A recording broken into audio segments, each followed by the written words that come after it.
మీరు ఇంజనీరింగ్ చేశారా? జాబ్స్ కోసం సెర్చ్ చేస్తున్నారా? 3600 మందికి పైగా స్టూడెంట్స్ కి జాబ్స్ వచ్చేలా చేసిన code Gyan 100 days software course లో జాయిన్ అవ్వండి. మీ కెరియర్ ని బిల్డ్ చేసుకోండి.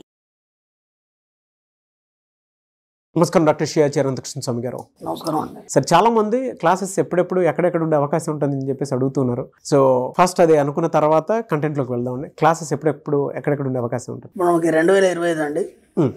2025లో 20 ఏప్రిల్ వచ్చి హైదరాబాద్, 27 ఏప్రిల్ వచ్చి బెంగళూరు అండి, 4 మే వచ్చి తిరుపతి, 11 మే వచ్చి విజయవాడ. ఇవి కాకుండా మనకి ఇప్పుడు ఈ 6 తారీఖు ఏప్రిల్ వచ్చి మనకి స్పెషల్ క్లాస్ ఉంది.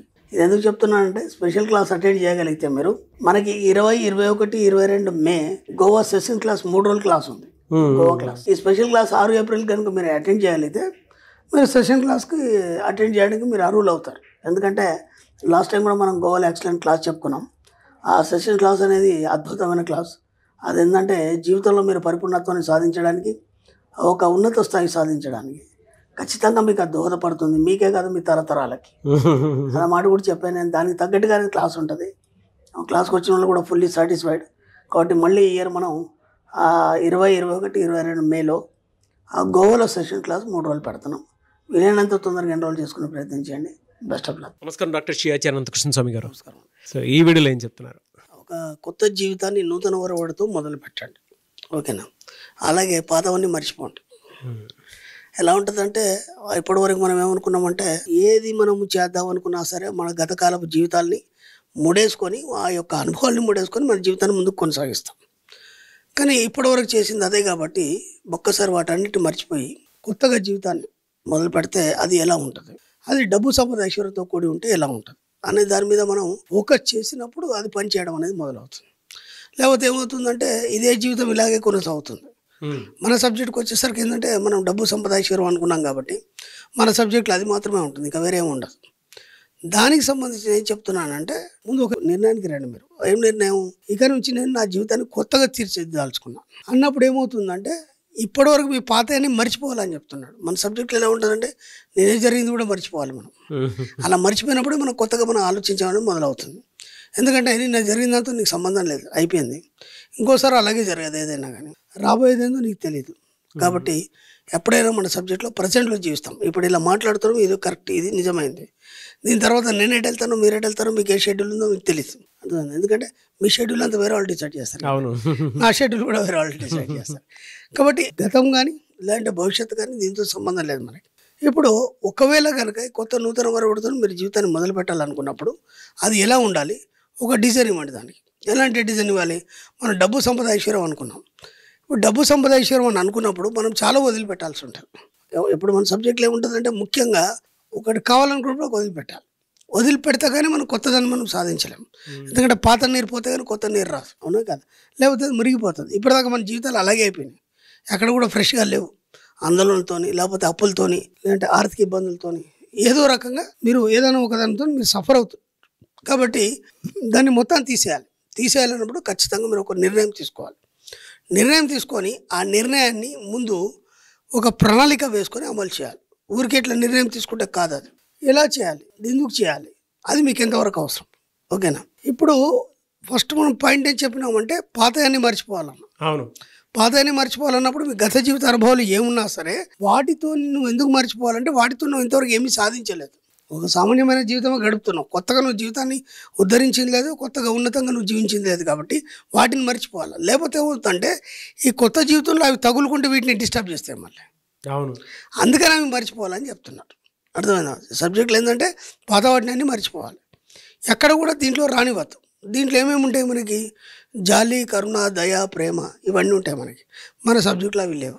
ఇప్పుడు ఏమైపోద్ది? ఇవి లేకుండా ఒక మనిషి ఎలా జీవించగలడు? ఒక క్లయింట్ వచ్చింది, మన క్లాస్కి వచ్చింది. ఆవిడ నేను క్లాస్ మొత్తం వినింది. ఇన్న తర్వాత పర్సనల్గా అపాయింట్మెంట్కి వచ్చింది. నేను ఒక ఆశ్రమాన్ని నిర్వహిస్తున్నాను. ఓకేనా? ఆ child and old age home నిర్వహిస్తున్నాను. మీరన్నారు జాలి, కరుణ, దయ, ప్రేమ అవన్నీ ఉండద్దు అన్నారు.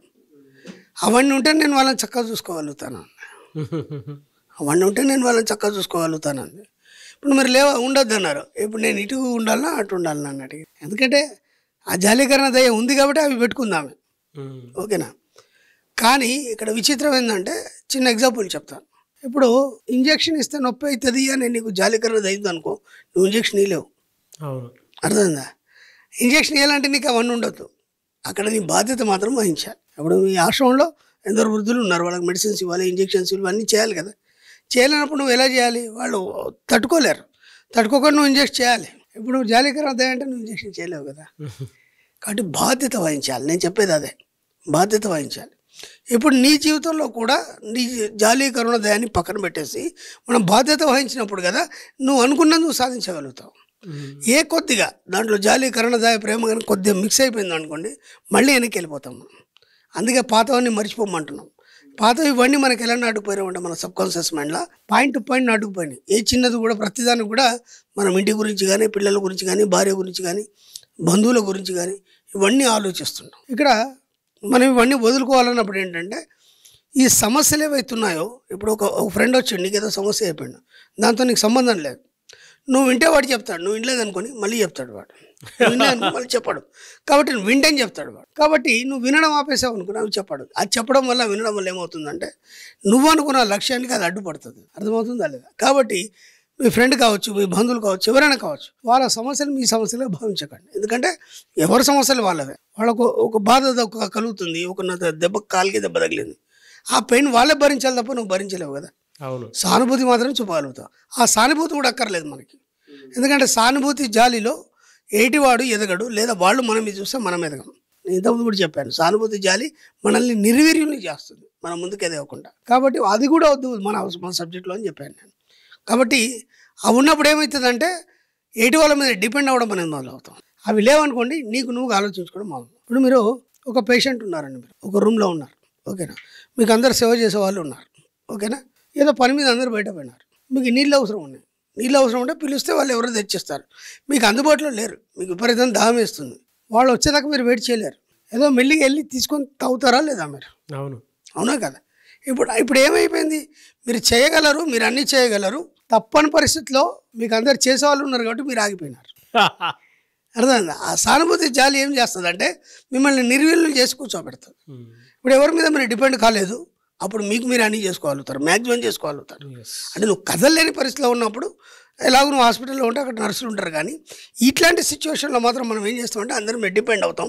అందరి చాలి కరుణ ఇవన్నీ కూడా మనకు పట్టి పీడించేస్తున్నా మనం ముందుకు తీసుకెళ్తాం. కాబట్టి ఒకటి ఏదైతే నువ్వు నిర్ణయం తీసుకున్నావు ఖచ్చితంగా ఆ నిర్ణయం తీసుకున్నప్పుడు ఖచ్చితంగా ఉండాలన్నప్పుడు ఇవన్నిటి దూరం చేసుకున్నప్పుడు మాత్రమే నువ్వు సాధించడం అనేది జరుగుతుంది. కాబట్టి దానికోసం మీరు ఒక్కసారి కఠినమైన నిర్ణయం తీసుకోండి. నేను డబ్బు, సంపద, ఐశ్వర్యమా, లేదంటే సమాజము, బాధ్యతలు, ఈ ప్రేమ, జాలి, కరుణ, దయన, వీటన్నిటినీ కొన్ని రోజులు పక్క పెట్టేస్తే మీరు అనుకున్న సాధిస్తారు. ఆ తర్వాత ఆటోమేటిక్గా ఎలా వస్తాయని నేను మళ్ళీ చెప్తాను. ఎందుకంటే అవి వదిలిపెట్టమని చెప్పట్లే, అవి వాటంతటా అవి సహజంగా ఎలా వస్తాయి, అవి మీలోంచి ఎలా ఉత్పన్నం అవుతాయి. ఇప్పుడు మాత్రం కఠినంగా ఉన్నప్పుడు మీరు ఏమైనా సాధిస్తారు. సాధించిన తర్వాత మీకు తెలియకుండానే మీ యొక్క మైండ్, మీ యొక్క సోల్ ప్యూరిటీ సంతరించుకొని ఆ జాలి, కరుణ, దయ వేరుంటుంది, దాంట్లో ఉన్న తృప్తి వేరు. ఎప్పుడున్న స్వార్థం అవుతుంది, దాంట్లో స్వార్థం ఉంటుంది. కాబట్టి ఒక్కసారి ప్రయత్నం చేయండి.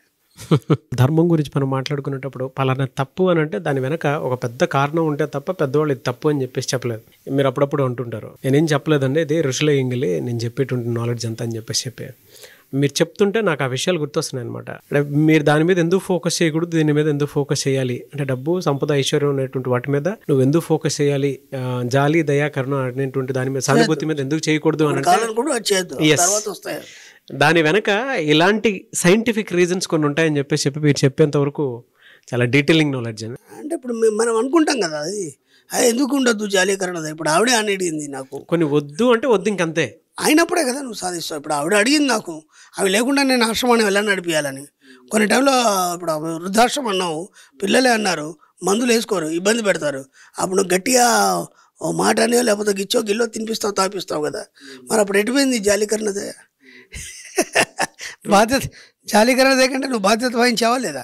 నేను అనేది అదే, బాధ్యత ఉండాలి, జాలి, కరుణ, దయ పక్కన పెట్టండి, మీరు అనుకున్న సాధించే వరకు, తర్వాత అన్నీ అవే ఆటోమేటిక్గా స్టార్ట్ అయిపోయి. Great sir. Anyways thank you అండి, thank you so much doctor Sriyachi Anantakrishna Swami garu. Thank you. Suman టీవీలో మీ పర్సనల్ అండ్ బిజినెస్ ప్రమోషన్స్ కోసం కింది నెంబర్కి కాంటాక్ట్ చేయండి.